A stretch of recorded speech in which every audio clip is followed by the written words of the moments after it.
Hello everyone, আজকের ব্লগটা কী নিয়ে সেটা তো তোমরা আমার ক্যাপশন দেখে বুঝেই গেছো। আজকে আমি চলে গেছিলাম আমাদের বাড়ির নিউ ফ্যামিলি মেম্বারকে ওয়েলকাম জানাতে। শুধু আমার না, মানে আমাদের সবার নিউ ফ্যামিলি মেম্বারকে ওয়েলকাম জানাতে। মানে আজকে ছিল আমাদের কার্ড ডেলিভারি ডেট। তো বাইরে কিন্তু ভীষণ বৃষ্টি ছিল, মানে চারিদিকে প্রচণ্ড বৃষ্টি ছিল, কিন্তু তার মধ্যেও আমরা বেরিয়ে গেছি। যেহেতু এখন বর্ষাকাল, কম বেশি বৃষ্টি কিন্তু পড়তেই থাকে।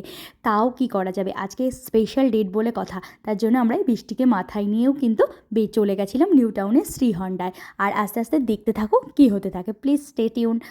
আর প্রথমেই গিয়ে ফর্মালিটিসগুলো আগে পূরণ করে নিল, সব কিছু যেগুলো ছিল। তারপরে কিন্তু আস্তে আস্তে আমরা সেলিব্রেশনের দিকে চলে গেলাম। প্রথমেই ওরা দেখো বেশ সুন্দর একটা চকলেট কেক রেখেছিল, আর তার সাথে একটা ক্যাডবেরি সেলিব্রেশন। আর আমার পুচকোও কিন্তু আমাদের সাথে চলে গেছিলো। ও কিন্তু বোঝে না যে কী হচ্ছে, তাও মানে এত সুন্দর একটা মোমেন্টসে ওকে বাদ দেওয়া যায় না, তাই ওকেও নিয়ে গেছিলাম। ও কিন্তু প্রচণ্ড দুষ্টু করেছে, তাও কিন্তু ওকে নিয়ে গেছিলাম। তারপরে কেক কাটিং হলো, ও একটু কেকও খেয়ে নিয়েছে, খুব ভালো লেগেছে। যেহেতু দুধের মুখ, যা কিছুই দেয় ওর বেশ টেস্টি লাগে। যাই হোক, কেক টেক কাটা হয়ে গেলে এবার আমাদের নেক্সট সেলিব্রেট হবে গাড়িটাকে ওপেন করা। চলো দেখি আমরা কি গাড়ি কিনলাম। আর তোমরা কিন্তু জানিও আমাদের গাড়িটা কেমন হয়েছে, সেটা কিন্তু তোমরা লিখতে একদম ভুলো না।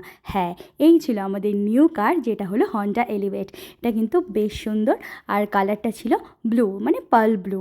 দেখো গাড়িটা কিন্তু বেশ সুন্দর, যদিও আমি গাড়ির ব্যাপারে অত কিছু বুঝি না, বাট ওপর থেকে যেটা সুন্দর লাগে ওটাই বুঝি। বাট এটা ছিল বেশ বড় আর একটু উঁচু, মানে আমাদের আগের গাড়িটা থেকে অনেকটা বেটার। তারপরে ও একটা নারকেল ভেঙে সব চাকাতে দিয়ে তারপরে গাড়িটাকে বের করা হবে। আর এরপর এখান থেকে আমরা চলে যাব গাড়িটাকে পুজো দিতে, মানে গাড়িটাকে পুজো দিয়ে তারপরে কিন্তু আমরা ঘরে তুলব। তাই জন্য তোমরা দেখতে থাকো এরপরের ব্লগে। Bye bye.